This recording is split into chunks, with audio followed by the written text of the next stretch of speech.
ইরাকে এক নাস্তিকের জন্ম হয়েছিল। সে বলে বেড়াচ্ছিল আমি স্রষ্টায় বিশ্বাস করি না, কারণ স্রষ্টা দেখা যায় না। ইরাকের লোকেরা বলল আমাদের একজন ইমাম আছে, নাম নু'মান ইবনে সাবিত, যাকে আমরা আবু হানিফা বলে চিনি। সবাই বলল তুমি যে স্রষ্টারে খুঁজে পাও না, আমাদের ইমাম তোমারে স্রষ্টা দেখায় দিবে।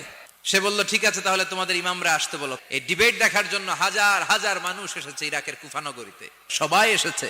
আসে নাই শুধু ইমাম আবু হানিফা। নাস্তিক কয় তগো ইমাম ডরাইছে। 1.5 ঘন্টা দেরি করে যখন উনি আসলেন, নাস্তিক বলে আপনার সাথে কোনো কথা নাই, আপনার তো সময়ের জ্ঞানই নাই। ইমাম আবু হানিফা বললেন আইন্দি ওযর, আমার ওযর আছে। কি ওযর? বললেন আমি যখন ঘর থেকে বেরোই আমার বাড়ির সামনে বিশাল এক নদী পড়ে যায়, আর এই নদী পেরোতে আমার নৌকা ব্যবহার করতে হয়। আজকে এসে দেখি নৌকাও নাই, মাঝিও নাই, কিচ্ছু নাই, কিভাবে পার হবো? হঠাৎ দেখলাম নদীর পাশে বিশাল বড় গাছ, গাছটা হঠাৎ এমনি এমনি 2 টুকরা হয়ে গেল। গাছ থেকে বিশাল কাঠের তক্তা বের হয়ে গেল, তক্তাগুলো অটোমেটিক্যালি জোড়া লেগে নৌকা হয়ে গেল। এই নৌকা মাঝি ছাড়া